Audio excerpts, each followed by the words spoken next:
Ladies and gentlemen, good evening, good afternoon, wherever you are in the world. My name is AhhVeeDaa and we're up in the beat London right now. I've got a very special guest with me.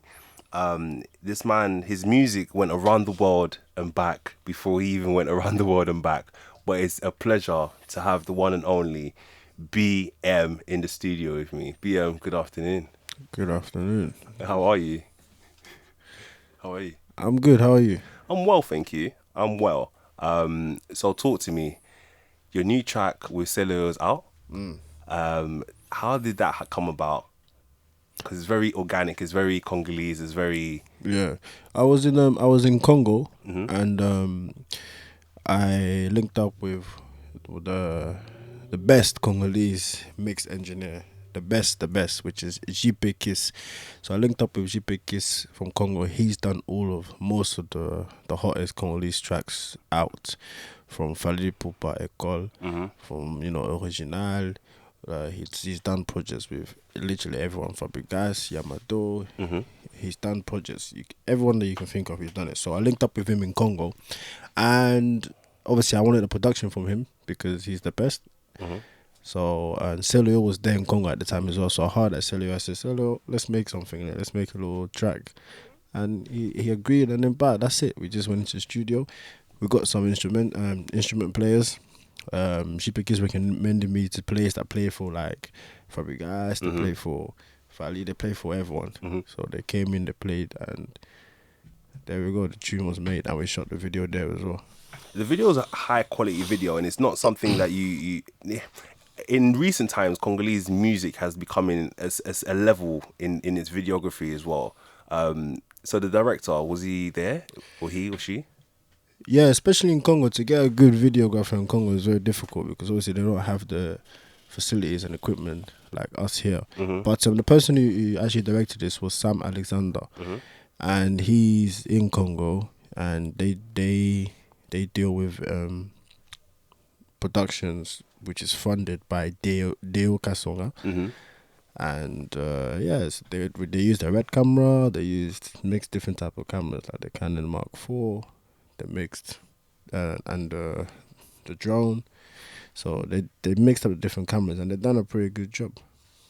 Now, the song's called Kanda. It's out now, available on all platforms. Where do you see this going? I see it going far because the song is very it's Sakus. It's kind of a history. I'm trying to teach people the history of Congolese music. It's not Ndombolo. Ndombolo is a style of music, but people don't know that. People think that Ndombolo is a dance, but people think it's a style of music. But it's not. Ndombolo is literally just a dance. But people, because Ndombolo was something that everybody got used to, they just say, okay, that's a style of music from Congo. But really and truly, the real style of music is styles like Sakus, Makossa. You feel me? Those are the proper style of music that started this whole thing. So I'm trying to teach people that, look, this is the sound that we began with. So let's learn the history of Congolese music. And it's difficult because people don't know this type of. Well, people know the type of sound, but they're not used to it. So because it's faster than the normal tuck tuck tuck tuck. It's more tuck tuck tuck tuck. You get me? It's kind of more. There's a bit more movement, but I think slowly by slowly people will get used to it. They just have to listen to it all the time and understand that. And It's different. within the style of music as well, and it's something that because you're from Congolese heritage and you're from Congolese background, and you have made one or two tracks that sound like the UK sound, but you've made a lot of your music is can I say taken from that sound, right? And you do it quite well. You do it to the extent where you even do shout outs within the song, which is actually a cultural, traditional thing to do as an artist, right? Giving out shout outs and stuff. So talk me through that. Like, what's the process for you as an artist to kind of get someone's name and putting it on a track? To put someone's name on the track is not difficult at all. It's like you right now, you're making a song, Kanda, AhhVeeDaa, Kanda. It's just like that. It's not really hard. It's nice for people to be appreciated in tracks, and some people even pay to get featured in tracks. You know how it is. But I think without it kind of sounds plain. So with it just gives it that extra oomph, that extra power somehow. Okay. BM, you've been around for a minute now. You've been doing this music thing for a minute now. I know you kind of done it educationally at college. I know the B in BM actually stands for Bizzle. Is that right? No, it's not. That's Is not it my not? name. It's my name. Where did I get this Bizzle thing from then? No, I think I used to be called Blaze Mizzle back in the days. Okay, That's why. so you're not using that. You're not going. Okay. So the B and the M starts with your first name and surname. Yeah. Okay. Talk me through your journey, especially in the last year. Talk me through what it was, the experience going to Colombia, and seeing your music received out there before you even gone out there yourself, like, and break your back going as viral as it did. It's beautiful. It's beautiful to travel and see how everyone else lives around the world. I think one of the one thing that I love the most is traveling and be able to go to different places that's just out of your comfort zone. And going to places like I've been to Qatar, I've been to Oman, I've been to Dubai, I've been to New York. I think the journey yeah, started in New York. Yeah, America.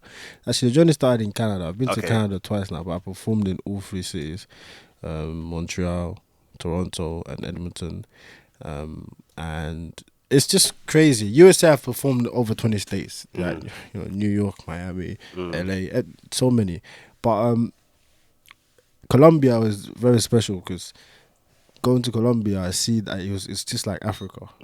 It's just like Africa, and people, they appreciate me so much. Like, I'm on the same level as all the big major artists in Colombia, which I never thought, because I'm just sitting here playing my music, thinking that I'm just doing all right over here, but over there I'm massive. So that's why with the internet, the possibilities are endless. You never really know what's really going on, how big you are, until you actually go to places. So it's amazing traveling. Which of the tracks that blew you away even more? From like Baby to Rosalina, the remix as well. Like which of the track blew you away after putting it out and you're like, wow.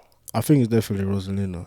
Okay. Actually, no, and the Baby. Any track that went viral it shocked me. Especially, it was the Baby, actually, because the Baby, when they started posting videos, that's the first time I was like, wow, you know what? Like, people actually like this type of music. That's what made me want to keep going. Makolongolo? Makolongulu, I kind of knew that would be a hit because it was my first like Congolese 7 type of song, and Congolese people like them type of sound, so that one I kind of knew that it's gonna be alright. And a lot of your fans, the ones, especially the ones that follow you on Instagram, congratulations, by the way, on getting verified on Instagram. Yeah. And the lot of your fans that actually do follow you on Instagram know that you recently been engaged, or you're engaged now. Yeah. Congratulations. Well, thank you. On finding yourself somebody. Yeah. Are you free to talk about that? Of course, she's my wife. Man. Where did you meet? So how did you meet? It was funny, actually. We actually met in America. I had a show in Phoenix, Arizona. She didn't come to the show. The next day there was a meet and greet, and I didn't want to go. And it was her friend's birthday that she was celebrating it at the meet and greet. Okay. And she didn't want to go to that birthday party. So, but anyways, we both ended up going. So we met up there, and I actually tried to move to her, like. You know me, obviously I was single, so I was trying to do my thing. I was like, this is long. So I moved to her, but she wasn't having it at all. I was like, this girl, she's so tough, what the hell? So I left it, man. I said, So I took her number, though. Okay. I left it, and then the week after that, I had a video shoot in Phoenix, Arizona. So I texted her, I said, yeah, I have a video shoot. Why don't you come to the shoot? Rosalina video shoot. So yeah, the next week, videos there, she came, and I was like, is this the same girl?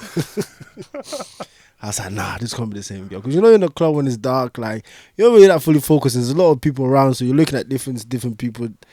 So obviously when I saw her, like, at the video show, I was like, oh my God, she blew me away. Wow. And then from that day, we spoke every single day. And that's basically how it happened. So from that day to, like, the actual day that you proposed, how long was that in between? Or how many? To be honest, I've only been with her. This is going on. This year would be 2 years. Okay. Sometimes in life you think you can wait so long, you can be with somebody for so long, yeah. Nothing happens. So many people as well, they can be with each other for 10 years and they still break up. You can be married, you can still break up. There's no time in what you do in life. Just how serious and how much you want it. And I think the fact that we both knew what we wanted was enough for me. And, we both had the same likes, the same interests. She's Congolese. She cooks. She's amazing. She's beautiful. She just took my heart. So I was like, you know what? Sometimes don't just sit there and think, yeah, I wanna hold on until 10 years, 50. No. I thought, let me do this now and then. I'm not getting any younger. You feel me? Like people sit there and wait. I'm like, what are you waiting for? You ain't getting any younger, and then you want to be moving from one relationship. And also as well, you know, when you have like a engagement under your belt, you kind of take life differently to like just being a boyfriend and girlfriend. It's more on a serious level kind of thing. Like you can't just leave that. You feel me? Like you have to work and make sure that you two actually, you know, you build a future, not just, oh yeah, I can leave her because she's just a girlfriend and I'll find another one, or she can leave him. You feel me? Well, engagement is like, you know what, like, this is serious. You get me? And you definitely discovering more about yourself in the process as well. No, of course, and it's hard as well because obviously she lives in America. I live here in London. People say I'm crazy, but listen, the distance don't make no difference. Like, we're about 13 hours apart on the plane. You know, and people be complaining about, oh, she lives too far, she lives 30 minutes away, she lives 1 hour away. And their relationship never work anyway. You feel me? It's not about the distance. If anything, the distance is even good because you kind of have a little gap, a little space. Obviously, when you start living together, it'll be different. But for now, it's not different. And I think me, I don't mind because I travel all the time. I travel all the time, so I don't mind. So you get on a plane like it's a bus or something. Oh, yeah. Me, the plane is like a bus for me. Again, many congratulations. When I saw it, I was very happy for you, and because we got a lot of mutuals, we got a lot of people were sending it my way. It was all shocked. I was like, I'm shocked as you guys are. So I'll meet you in the comments. we'll all leave comments together already. Like, so many congratulations. How are you finding balancing your private? Like, because it is kind of private, but because you're making it a bit public, but it is private in a sense. So how are you balancing the private life and your public life in a sense, or your artistic life? Just be you, basically, innit? I think a lot of people try to do this. It's you have to keep some stuff private. Like, I'll post my fiance once, not once. I mean, like once. Like this week, I posted a whole week, but in a while, not all the time, and because obviously there's people out there that's haters. You got people that just they can take an image of you and just turn it into something ridiculous. It's good to show your partner. It's very important, because people that hide people, we don't know what's happening. But obviously I just keep my music going. I never stop the music. I'm just saying, just make sure you don't do it all the time. Don't be getting too deep into it. Back into the music, 2020. Talk me through what do you got in the pipeline right now? I have a lot of tracks. I've got a track. I made a track with Mr. Black from Colombia. He's one of the major artists in Colombia. I'm waiting for that one. It's gonna be called what's that one gonna be called? SC. Are you about to name it now? Did you just name it? It's called SC. Okay. And I'm waiting for that one to come out. It's gonna be massive. I also got a track with another Congolese girl, half Congolese from Poland, called Kazadi. That one's gonna be amazing as well. I'm working on an album as well. So is it all gonna be part of the body of work? No. Just singles and stuff. Yeah. Right now I'm working with Trace as well. With Trace in Paris, the main Trace. So we're working on an album with them. So yeah, a lot of stuff is coming out. A lot of featurings, a lot of great stuff. I think 2020 as well is a year that I want to sit back and let other people do stuff for me, because I've been doing this all by myself for all these years, and it's time that people take over and I just focus on the music and they do all the promo work and all the lead work for me. Let's talk about that, because I don't think, because I've had an opportunity to actually work alongside you and, in a sense, work behind you while you're on the computer, or, you know what I mean, like in that sense. And a lot of people do not actually understand that BM is very indie. Like, when I say very indie, from the beat to the vocals, to the mixing and mastering, to the artwork, to the distro, then to the show. Like, this guy does the whole thing himself, kind of thing. Obviously, there are people along the way that will assist in that journey, such as dancers or videographers. But even a video, you can film a video yourself if you wanted to, kind of thing, right? Like, for you, do you want to let go of that, or do you like that? Like, what is that? I kind of like it because I like it because I want to be able to know that I'm safe and I know what I'm doing. I know what's happening. Whenever you give your work to someone else to handle, it's always a hassle because they don't get it right. Me, if the feeling goes, I can't be bothered to promote it. And but sometimes you just have to guide them. You have to guide them so that they get your sound. And like, cause it's like most artists, they have one producer that just always makes them sound right, sound good. Me, I don't have that. I do it myself. So until I find that producer, then I'll be more like, okay, you can do everything. But for now, it's hard. So you're indie right now. The new track Kanda is indie, obviously. Um, would you have you got a figure in mind of how much you would give to a label if they come knocking again? Because labels are obviously at your door, right? No, No. no, because I've been doing this by myself for a long time, and I know that record companies make ridiculous money. So you giving a figure away, you never know how much money you can actually make. So figures is not exist no, it doesn't exist no more. It's all about percentages and stuff like that. Okay. Yeah. That makes sense. That makes sense. And you're very loyaled up. Like you got a team around you. That's very nice. Yeah. Talk me through your team, because I know they love the shout outs as well. Yeah, obviously, hold tight. The manager himself, Freezer Sterling, hold tight, Ange Peter, yeah, Nino. Um, I have a lot of people that just support me on the way, just friends and family as well. But obviously, I have to big shout out to Kanda. The people that play the instruments and stuff. Congolese people. Right now in Congo, Kanda is so big. They say, BM, you didn't give me a shout out on the song, so people don't know that I play the instrument. Okay. So, No. Yeah. But I think I'm gonna give them a shout out now. I'm actually doing a little video for it as well, just so that they can be alright. So Kanda featuring B. No, let me start that again. I forgot. Go again. Go. Kanda featuring Cello Scam. Obviously, was mixed and mastered by JP Kiss. JP Kiss, the #1 mix engineer in Congo, mix and mastering engineer. It was also played. The guitar was played by Alfred Solo. That's Alfred Solo. Jeremy on the bass. Hervé on the drums. Obviously, we got Neymar Sente. It's crazy, guys. Yeah, go and check it out. Big guys there. Big guys. Big guys. No, if you're into your Congolese music, some of the names he just mentioned, it's like it makes sense why this song it sounds the way it does. Yeah. I remember when you made me I wouldn't say made me, but when he gave me the opportunity to listen to Rosalina the first time, I liked the way it sounded. I was like, yeah, BM, I like the way it sounds. It needs a little tweak, but I likes the way it sounded. And he went back and tweaked it, and he went around the world and back again. Yeah. So you're definitely along the right lines. I think with JP Kiss, that's the only guy to go to. Yeah, JP Kiss is #1. Nobody beats JP Kiss. His snare, like every track that he does, he just knows how to get the feeling right. So he's #1. You can't fail with him. If you fail, then stop music. Let's touch on something a bit of, I wouldn't even say politics, because it's not politics, but it's a bit of a politics. It's a bit of a discussion right now.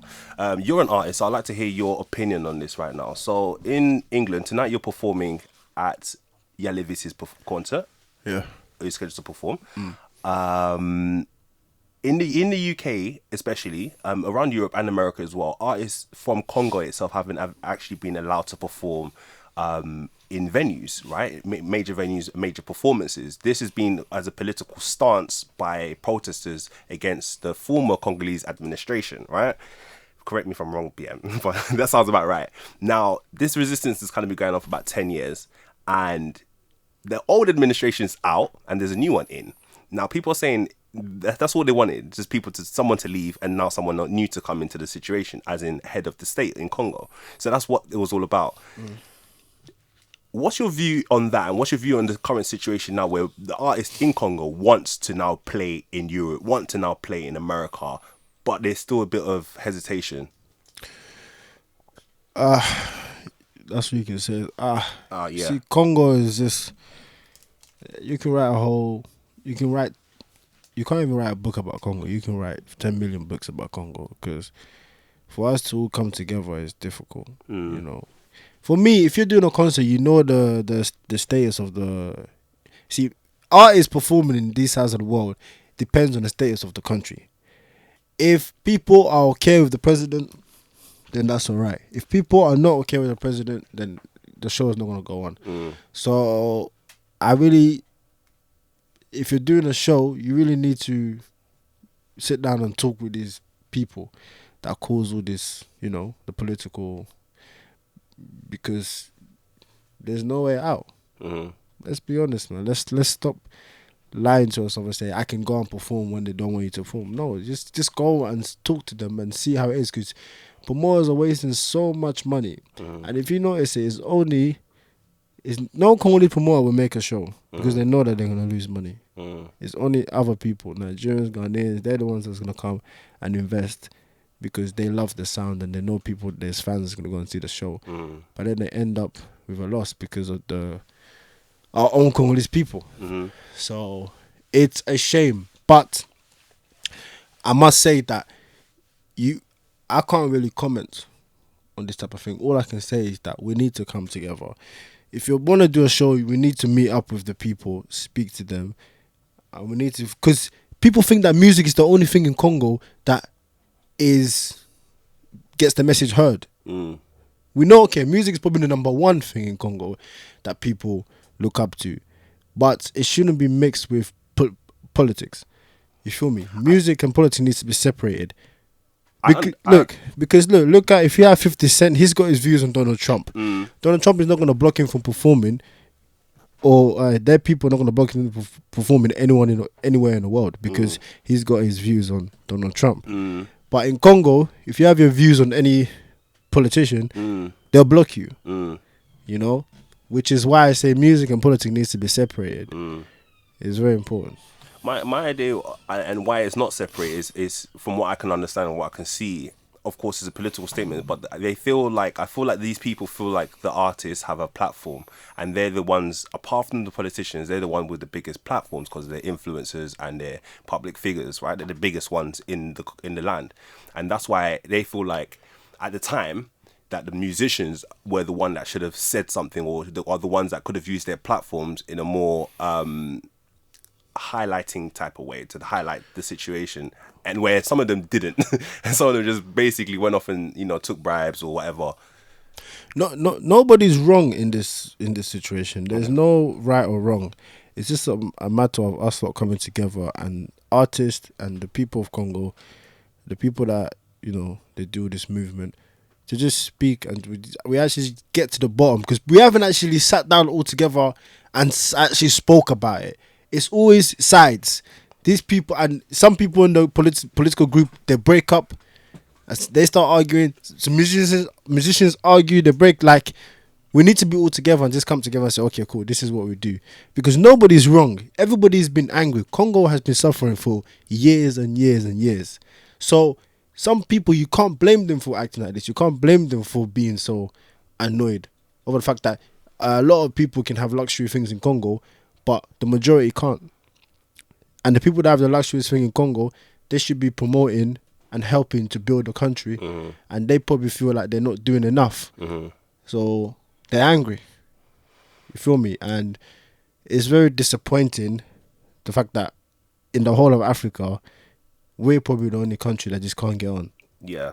And that's the truth. In the whole of Africa, we are at the bottom in terms of communication with others and togetherness. So we need to sort this out as soon as possible. Okay, moving on to a bit of a lighter subject. I want you to talk to me about some advice that you can give to an artist, young, old, about making music. Music is something that we all share. I feel everyone listens to music, whether it's classical, whether it's reggae, or it's drill, right? What kind of advice would you give to someone making music or wants to make music? Not necessarily for fame alone, but just in general, just to make the art form. Because I feel like you're very artistic. I get that. I get that from you. So I want to tap into that, and I want to get your inception or idea behind making art, and what making art for you means. Art has to be in the brain, also in the heart. You have to be smart about how you making music, but also you have to have the feeling as well. Like me, I'm making this type of music, like Engine Dombolo is a new style of music for me, which is new generation Dombolo basically. And I had to find my identity because a lot of artists, they make so many different tracks, but they don't even know their identity yet. You have to know what style of music you're making. Have one style of music. Don't be doing 3, 4, 5 different styles of music because you want to make it in every single aspect. Just find one, making that in that style, and then you can, you know, people start to identify. Like, people now know that whenever they hear Zwat, they know that it's me. You know, when they hear Ma, they know that it's BM. So I think you need to get the identity first. Once you have the identity, then keep on working. Never stop working. Music is not people. No one's gonna help you in this world but yourself. And people think that say for instance you release a new track here, that track is not gonna promote itself. It's gonna sit there until people hear about it. Like my new song, I have to push until everybody hears it for them to understand it. Because if I don't push at the beginning, it's not gonna move. So you have to literally do the groundwork. Social network helps a lot. All these challenges, people dancing your songs. So yeah, hard work. And finally, before we go, where can everyone catch you on the socials and etc.? Well, you know where I am right now. I can finally say you can just type BM anywhere and I'll pop up. So YouTube, type BM, finally pop up. Instagram, BM. You know, I'm finally there. Twitter, just type BM anywhere and I'll pop up. Okay. Me. BM, thank you very much. It's been an absolute pleasure. I know you got a busy day today. Any last shout outs and that? Shout out to you, man. Thank you. For doing your thing as well. I known AhhVeeDaa for a long time, and it's always nice when you see your own progressing and, you know, being able to have their own show like this. So I'm very happy for you, man. I want my shout out on the next single. Definitely. Did they tell you what to put in there? Like, did they say? Yeah, they say. It's some weird, because I will hear it and be like, for example, be like, Nella, the London. What are you coming from? Like, the London, what's that? Yeah, that name is very powerful because when they play it to their friends or their people, oh my God, it's you. So it represents them, that name. Like, AhhVeeDaa's got a shout in Rosalina, right? Yeah, he has, yeah. AhhVeeDaa has too, yeah. A few people got But yeah, other nations wouldn't really know the true value of it until, like, apart, like, Congolese people understand it, but like other nations would be like, oh, right, that's nice. But a Congolese person, that's like the world to them. Yeah. You feel me? Yeah. Thank you very much, Bia. Yeah, man. I know. Swat.